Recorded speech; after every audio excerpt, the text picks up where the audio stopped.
Y después, bueno, habíamos visto este ejemplo, habíamos visto lo que eran las curvas de nivel, que eran las curvas donde la función tomaba un valor constante, conjunto de puntos del dominio donde la función toma un valor constante, y decíamos que como la gráfica es muy difícil justamente obtenerla, porque es difícil graficar en 3 dimensiones, lo que se hace para estudiar el comportamiento de la función es graficar las curvas de nivel.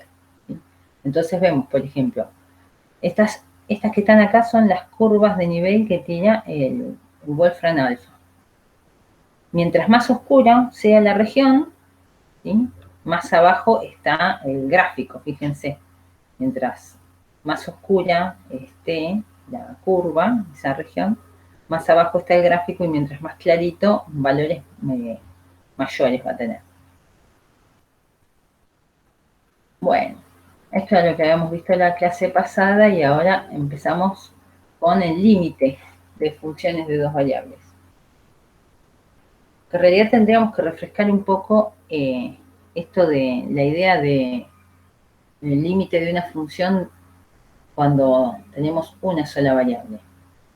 Vieron que, no sé si se alcanza a leer ahí, cuando tenemos una función de una sola variable x, decimos que el límite existe, el límite de la función cuando x tiende a x0, existe y es igual a L cuando existen y son iguales los límites laterales. O sea, a ver, el límite de la función existe y es igual a L si y solo si, dice ahí, existe el límite para x tendiendo a x0 por derecha y existe el límite de la función para x tendiendo a x0 por izquierda.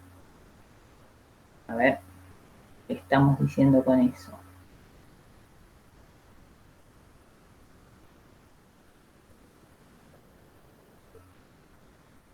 Estamos en una variable, tenemos xy y tenemos las funciones que estaban definidas en una variable, f de xy, f de x.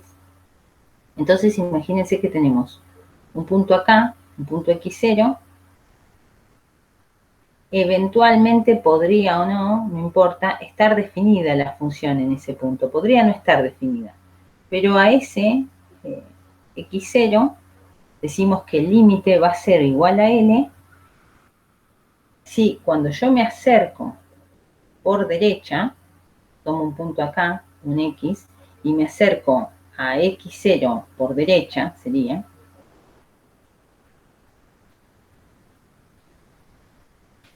entonces los valores que va tomando la función para estos valores x se van acercando. Fíjense, si yo a este x lo voy acercando cada vez más a x0, voy tomando valores de la función que se van encontrando cada vez más próximos a este valor L. Eso sería, ¿no? Cuando x tiende a x0 por derecha, la función tiende o se acerca o cada vez está más próximo a este valor L. Y lo mismo pasa si yo tomo un valor x y me voy acercando a x0 por izquierda.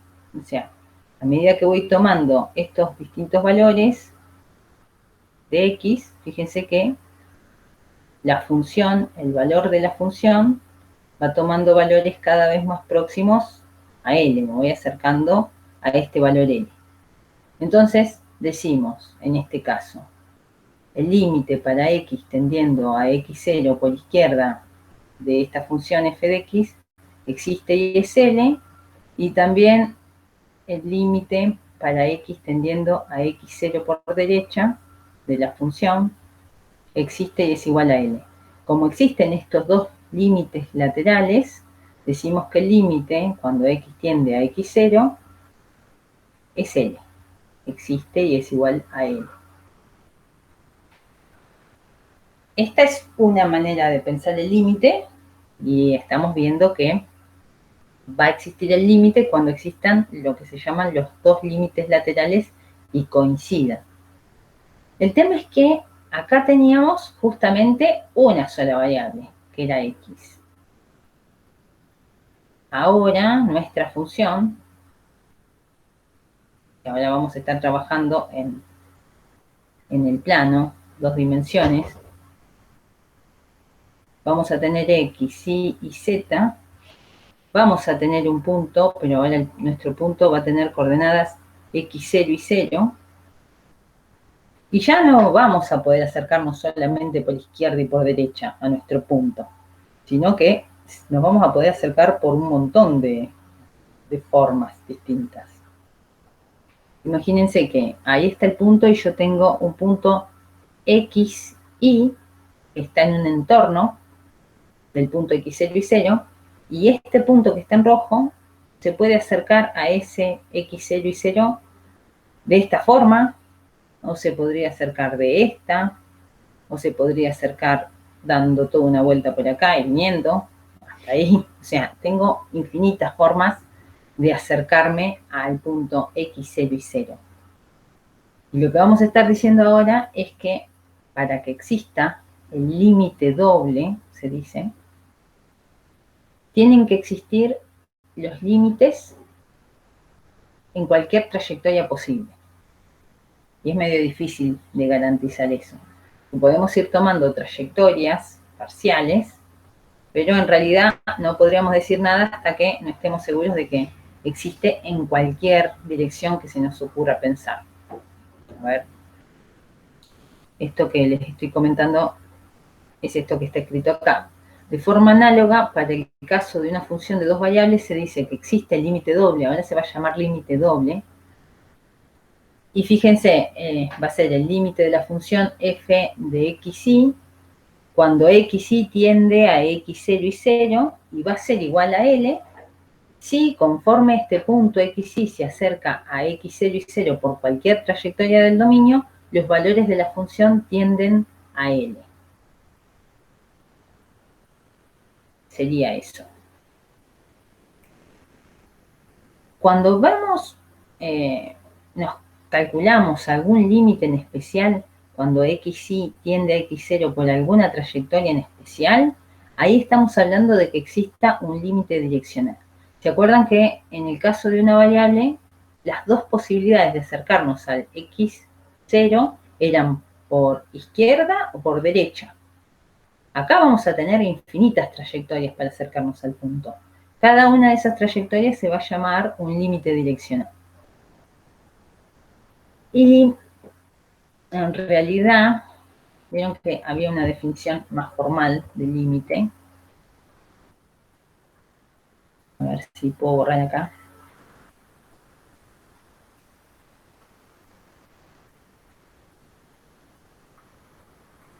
Bastante bien.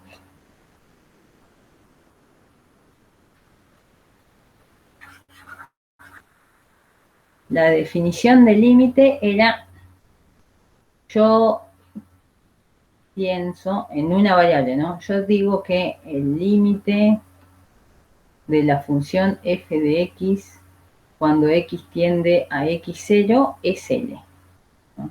Entonces, L es un número real. Y digo, bueno, este que está acá es el límite. Y en realidad, ese efectivamente va a ser el límite si dado epsilon mayor que 0, era la definición formal, dado epsilon mayor que 0, esto de acá mide epsilon y este segmento de acá mide epsilon. Entonces, este extremo va a ser L menos epsilon y este extremo de acá va a ser L más epsilon.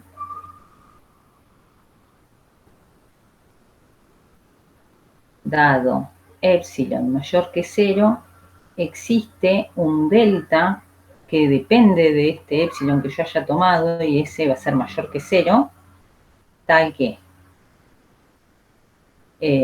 para todo x perteneciente al entorno reducido de radio delta y centrado en este x0, se cumple que f de x menos L es menor que epsilon. O sea, lo que estoy diciendo acá es, yo fijé este epsilon y este epsilon lo elegí yo, un valor cualquiera. Entonces, consigo acá un intervalo, ¿sí? Que en realidad de alguna manera es un entorno centrado en L de radio epsilon. Y lo que dice es, dado epsilon mayor que 0, existe, yo tengo que poder encontrar un delta, tal que todos los X que pertenezcan a un entorno reducido centrado en X0 y de radio delta, sus imágenes estén contenidas dentro del entorno este. O sea, me fijo acá. Más o menos, a partir del dibujito, yo digo, ¿qué delta me convendría tomar? Me convendría tomar el más chiquito. Yo tomo un delta acá, fíjense, lo voy a tomar muy chiquito. Y digo, acá encontré un delta. Si yo tomo un X, si yo tomo un X que pertenezca a este entorno reducido, porque no estoy considerando el X0, a este entorno reducido, todas las imágenes de esos X caen dentro del intervalo este. La distancia, fíjense lo que estamos escribiendo acá, f de x menos L, pero acá tendría f de x menos L, la distancia que hay de f de x a L es menor que epsilon. O lo que sería lo mismo, pertenecen al entorno reducido centrado en L y de radio epsilon. O sea, todas las imágenes de los puntos que están en este intervalo caen acá. Y efectivamente caen. Tomo los extremos, caería acá, tomo este otro extremo y caería aproximadamente acá. Esa era la definición de límite, un poco más rigurosa en la noción de límite, para funciones de una variable. Ahora vamos a mirar esta, porque fíjense que ahora en vez de tener entornos como intervalo, nosotros hablamos de entornos pensando en bolas abiertas ahora, ya no son intervalos. Entonces, vamos a definir el límite como un punto x0 y 0, que es un punto de acumulación del dominio D. Fíjense, con punto de acumulación estoy diciendo que este punto P podría ser parte del dominio o podría estar repegadito al dominio, ¿sí? De forma tal que ¿se acuerdan la definición de punto de acumulación? Yo tengo un punto acá, imagínense esto.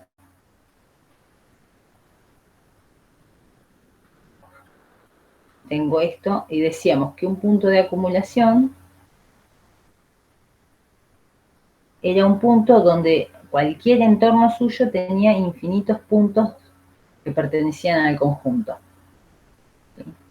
O sea que capaz que este punto P no pertenece al dominio, pero está tan pegado que alrededor suyo hay un montón de puntos del dominio D. Es justamente lo que necesitamos para poder definir el límite, porque vieron que en la definición del límite no importa lo que pasa en el punto, sino justamente alrededor del punto. Así que nos interesa que sea de acumulación. Y bueno, es un punto de acumulación del dominio de una función y entonces se dice que el límite de la función f de xy cuando xy tiende a x0 y 0 es L, si dado epsilon mayor que 0 existe un delta mayor que 0, tal que para cualquier punto del dominio que pertenezca al entorno reducido del punto P de radio delta, la imagen, ¿sí?, tiene una distancia L menor que epsilon. O en otras palabras, podríamos decir que la imagen f de xy pertenece al entorno reducido del límite L, o de ese valor L, de radio epsilon. Esa sería la notación equivalente. A ver qué estamos diciendo con esto.